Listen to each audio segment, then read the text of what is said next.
Para el año 1971 se estrenó en los Estados Unidos una obra que en inglés se llama Jesus Christ Superstar, Jesucristo la superestrella. Esta obra comenzó no como una obra de teatro, sino como un disco de una ópera rock. Ese fue el tiempo donde se comenzaron a hacer óperas, pero con música popular. Ese fue el caso de la ópera Tommy, y entonces en esto de la salsa, Larry Harlow sacó Omi, que también era una ópera pero en salsa. Bueno, esta obra basada libremente en la vida de Jesús, pronto fue adaptada al teatro y al cine, y fue un éxito de taquilla, al punto de que comenzó a ser traducida a otros idiomas, incluyendo el español. Para el 1975, esa obra se presentó en España, donde actores y cantantes conocidos participaron, y no solamente participaron en España, sino que corrieron por toda América Latina presentando esta obra. Camilo VI hizo el papel de Jesús, y Ángela Carrasco, una muchacha dominicana pero criada en España, hizo el papel de María Magdalena. ¿Y por qué les menciono esa pareja? Porque esta obra no estaba basada literalmente en los evangelios, sino que era una adaptación libre. Y como parte de esa adaptación libre, se inventaron un romance entre María Magdalena y Jesús, algo que en la Biblia no aparece en ningún sitio, pero que no solamente los autores de esa obra, sino que otros autores han trabajado con esa fantasía.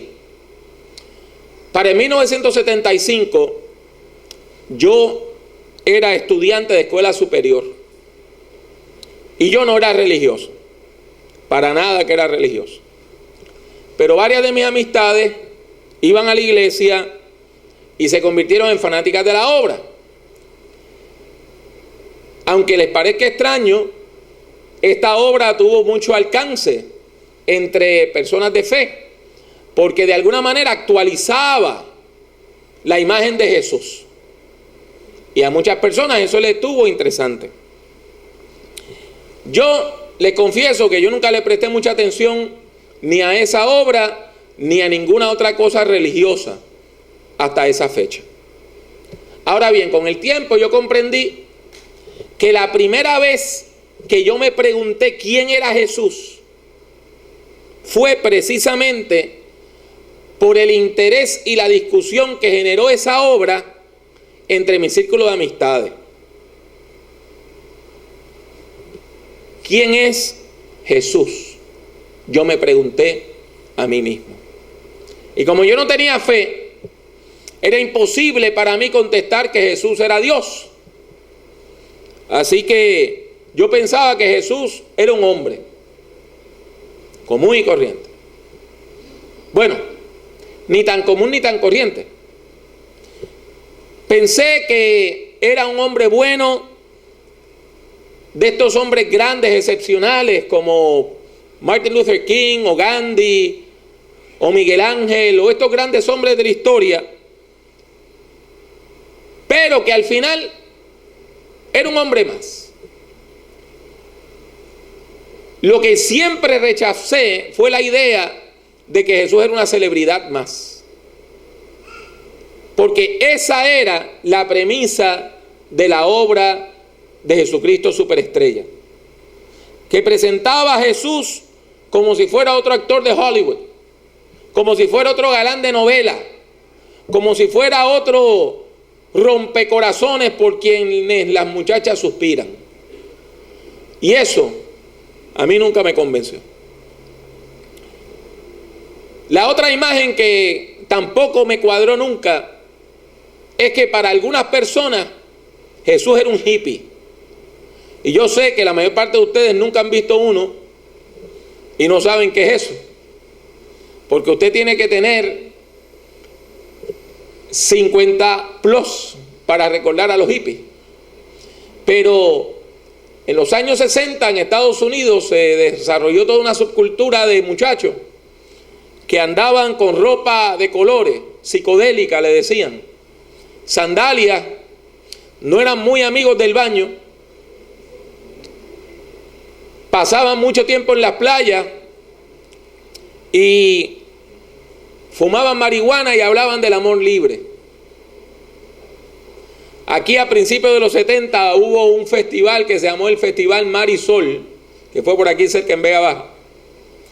Y miles de muchachos de esos vinieron a pasar el fin de semana en la playa.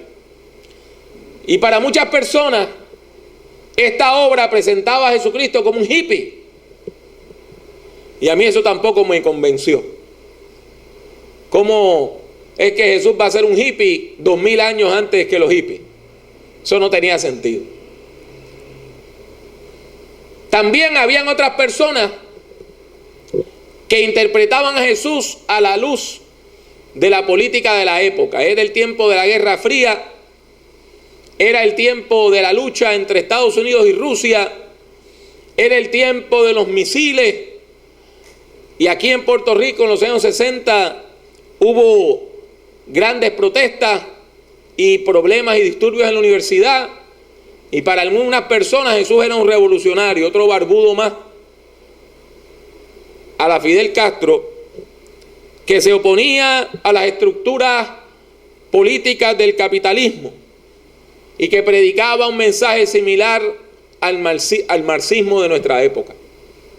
Y yo, que sí sabía un poquito de política en aquel tiempo, sabía que todo eso era una mera tontería, porque Jesús nunca habló de la dictadura del proletariado. Así que hablar de que Jesús se parecía a Marx era una mera tontería. Y todo eso se combinó con mi rechazo a la figura de Jesús. Y yo veía a mis amistades como personas que estaban medias alocadas, hablando de un señor que había muerto más de 1900 años antes, como si estuviera vivo. Y eso es lo que hace tan inexplicable que un año después, para el 1976, yo acepté a Jesucristo como mi Señor y Salvador. Y mi fe no se basó en discusiones, no se basó en que la gente me trató de convencer, no se trató en el entusiasmo de mis amistades. Yo llegué a la fe porque comprendí que Jesús vive. Yo llegué a la fe porque sentí su presencia tan real en mi vida como puedo sentir la suya. Yo creí en Él sin comprender quién Él era, sin explicar quién Él era, pero creí en Él porque no podía negarlo, porque yo sentía su presencia en mi vida de una manera tan y tan fuerte que no podía negar que Él estaba aquí. Yo comencé a leer la Biblia inmediatamente y en menos de un año me la leí completa, y entonces comencé a leer libros de teología. Y ahí comprendí que esa pregunta de quién es Jesús ha sido la pregunta más difícil con la cual la iglesia ha lidiado desde sus comienzos, y va a ser la pregunta con la cual la iglesia va a batallar hasta el final de los siglos. Comprendí que para algunos religiosos como los musulmanes, Jesús no era más que un profeta también. Un hombre bueno.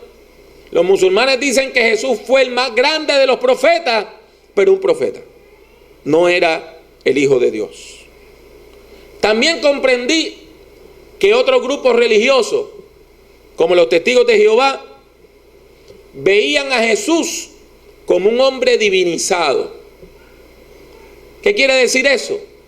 Como un hombre que nació como cualquier otro hombre, pero que el Dios Padre lo convirtió en Dios. Esa doctrina se llama el adopcionismo, la idea de que Jesús fue adoptado por Dios, que Dios adoptó a Jesús. Y otro nombre para esa doctrina, que nosotros no la creemos, así que creemos que es una falsa doctrina, es el ebionismo. Y hay personas que creen eso, que Jesús no fue más que un hombre adoptado por Dios. Y eso lo convertía en algún tipo de semidios, no en el Dios verdadero. Y me di cuenta que en la iglesia mucha gente ve a Jesús como un Dios que estaba disfrazado de hombre. Y que creen que como Jesús era principalmente un Dios o era una expresión del Dios verdadero, en realidad no tuvo cuerpo, en realidad no comía, en realidad no fue a la cruz, sino que solo parecía que estaba haciendo esas cosas. Algunas personas ven el Evangelio y leen el Evangelio y leen todos los sufrimientos de Jesús y dicen, bueno, al final él era Dios, así que eso no le dolió. Porque piensan que era más Dios que hombre. Esa doctrina, que también es falsa para la iglesia la rechaza, se llama el docetismo. Nombre raro, ¿verdad? Y viene de la palabra griega dokeo, que quiere decir parecer. Y está basada en la idea de que Jesús parecía que tenía un cuerpo, pero no tenía un cuerpo de verdad. Lo que tenía era un cuerpo espiritual, que era mera imagen, que era una fantasía. Y que quien colgó de la cruz fue un reflejo de ese cuerpo espiritual y que a él no le dolió nada. Porque él no era un ser humano de verdad. Como ustedes ven, hay dos polos. Los que piensan que Dios en Cristo estaba de manera limitada y que era un mero hombre, o que Dios estaba en Cristo de tal manera que Él era Dios y no era hombre. Hay personas que piensan que Jesús era un mero hombre y otras personas piensan que era solo Dios. La iglesia antigua tuvo que lidiar con todas esas doctrinas falsas que eran enseñadas por falsos maestros. La iglesia batalló en contra del adopcionismo, que decía que Jesús era un mero hombre, y en contra del docetismo, que decía que Jesús era solamente Dios. Y una de las batallas se dio por medio del credo de los apóstoles. Quizá ahora usted pueda comprender esta frase que le voy a leer del credo, que dice: y creo en Jesucristo, su único Hijo, Señor nuestro, que fue concebido del Espíritu Santo y nació de la Virgen María. ¿Usted ve lo que está haciendo el credo? Está afirmando dos cosas que parecen contradictorias. Está diciendo que Jesús fue concebido por el Espíritu Santo, pero al mismo tiempo que fue un hombre que nació de una mujer. ¿Y por qué el credo afirma esta aparente paradoja? Para decirnos que Jesucristo no era medio hombre y medio Dios. No era un semidios a la usanza de Aquiles y los otros personajes de la mitología griega, no. Jesús era completamente ser humano y completamente Dios.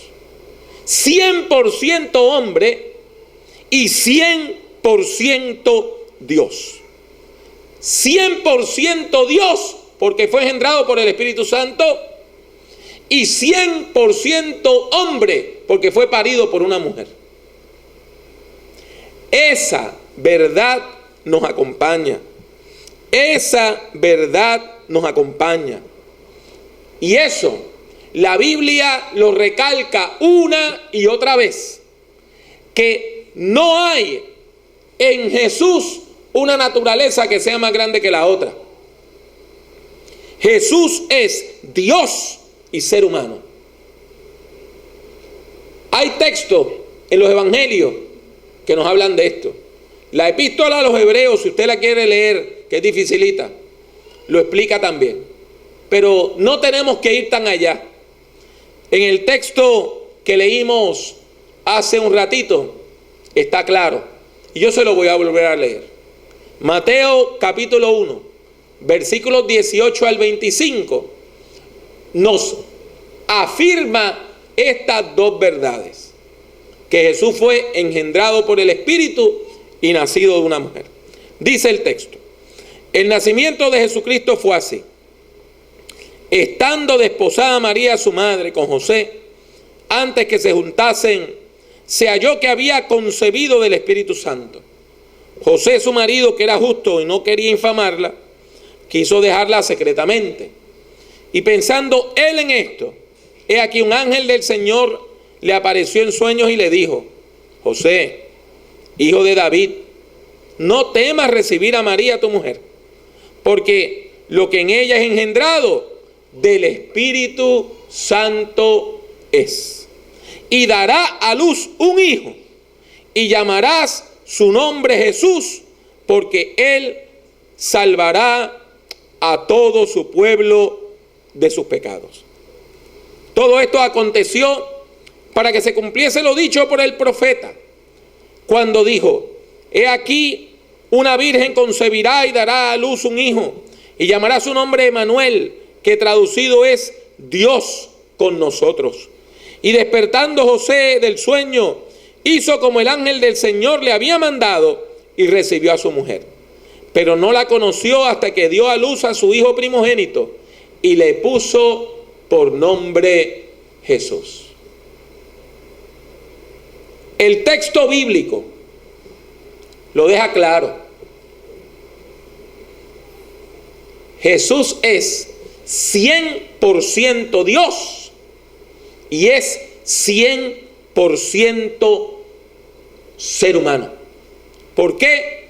Porque fue engendrado por el Espíritu Santo y nació del vientre de una mujer. Y por eso la iglesia afirma que Jesús no es un mero hombre más. Por eso la iglesia afirma que Jesús no fue un simple profeta adoptado por Dios por su alto nivel de espiritualidad. Jesús tampoco fue un fantasma que se hizo pasar por ser humano engañando a la humanidad. Jesús no es un semidios a la usanza griega como Aquiles en la Ilíada. Jesús no es medio hombre y medio Dios. Nosotros como iglesia afirmamos que Jesucristo es completamente Dios y que la plenitud de Dios estaba en él y que Jesús es completamente un ser humano y por eso sufrió y padeció lo que ustedes y yo padecemos y por eso nos comprende. En términos técnicos, la teología dice que Jesús es el theoantropos, theo de Dios y antropos de ser humano. Ese ser completamente divino y humano a la vez, por medio del cual Dios efectúa la salvación. Hay otro credo que se llama el credo niceno, que lo expresa de una manera muy linda. Y yo se lo voy a leer esta partecita de ese credo que habla de Jesús. Y dice: creo en un solo Señor Jesucristo, Hijo unigénito de Dios, engendrado del Padre antes de todos los siglos, Dios de Dios, luz de luz, verdadero Dios de Dios verdadero. Esa es nuestra fe. Eso creemos sobre Jesús. Y por todas estas razones, hoy le confesamos como nuestro Señor y nuestro Salvador.